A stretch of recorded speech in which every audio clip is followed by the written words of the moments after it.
please welcome to the stage student innovator with the Knowledge Society, Divyan Bavan.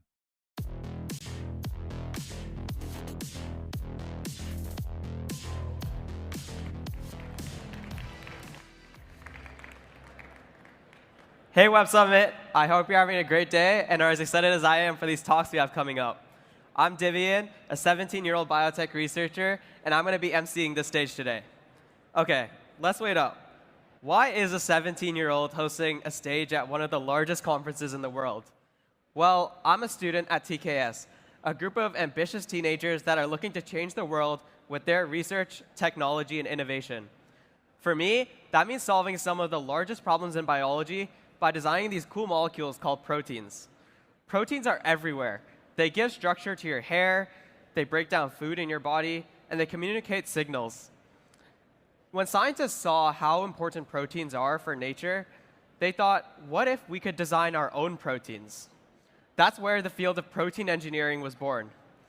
Protein engineering is this really revolutionary concept where we can create our own proteins that can function better than nature and potentially even design new functions that we haven't seen yet. However, it does come with a catch. In the past, protein design was kind of like the lottery, where any change we made to a protein often made it destabilize and have a very low chance of working. However, big companies could get around this by just buying the equivalent of 1 million lottery tickets, and this made them able to take part in this revolutionary concept. However, for smaller companies, they were unable to design their own proteins because they didn't have the resources needed to buy those 1 million lottery tickets. That's where, as usual, AI has come in and changed everything. AI models are able to understand the patterns in proteins, and this makes them able to generate new proteins that have a much higher chance of working in the lab. For me, that means I can start designing proteins in my own basement with a $20,000 grant I got from Emergent Ventures. This allowed me to set up a lab to test with a protein called DNA polymerase. DNA polymerase is this really cool protein that can essentially replicate DNA. This is super important for scientists working with DNA technologies such as CRISPR, gene therapies, and gene editing. Now, there is a problem with DNA polymerase, though. It sometimes makes errors, and my work is essentially trying to make it more accurate.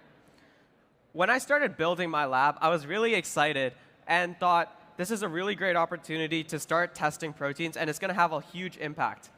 But it also made me think, what if I didn't get this grant? That's when I realized where the true future of protein design is, where we don't need a lab anymore to design proteins, and anyone can do it from their computer. Think about it.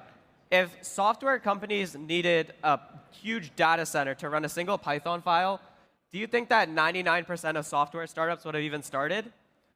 That's where I think that the future of protein design is, where a 16-year-old in their basement could just design a protein on their computer and create potentially the next cure for diabetes.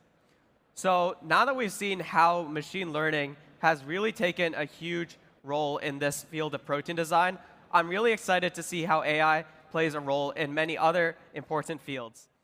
With that being said, I'm really excited to talk about how AI has now impacted the field of autonomous trucks. So, here to talk about how autonomous trucking has reached its sweet spot and what's coming next in the world of autonomous transport, please give a warm welcome to the VP of Autonomous Solution at Scania, Peter Hafmar.